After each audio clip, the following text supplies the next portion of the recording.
চট দিয়ে টোট ব্যাগ তাও আবার হয় নাকি?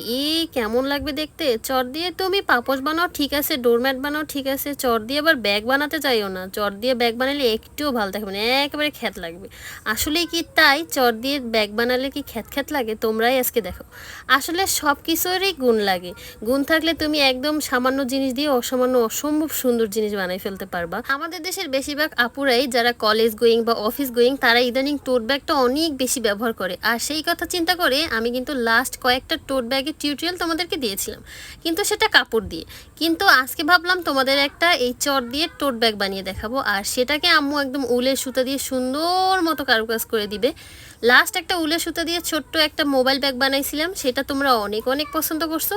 আর তোমরা অনেক অনেক রিকোয়েস্ট করছিলে যে আপু একটু একটু করে হলেও তুমি যেন তোমার আম্মুর হাতের এই কাজের ভিডিওটা আমাদের সাথে একটু শেয়ার করো। সেই জন্যই আমি চলে আসছি আজকে তোমাদেরকে এটা দেখানোর জন্য। তো তোমরা কে কোন জেলা থেকে আমার ভিডিওটা দেখতেছো অবশ্যই কমেন্ট করে জানাবা।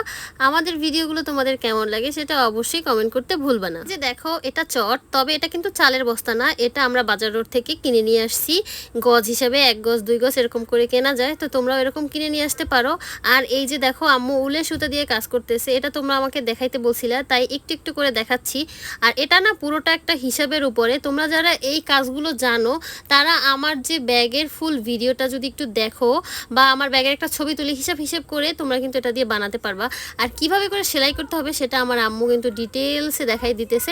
আর আমিও চেষ্টা করছি তোমাদেরকে দেখানোর যে কিভাবে কিভাবে কোনটা থেকে কোনটা করতেছে। তোমরা যদি চাও যে তোমাদের বাসার কাছাকাছি কোথাও চট নাই বা কোথাও পাচ্ছ না খুঁজে, তোমরা প্রথমে কিন্তু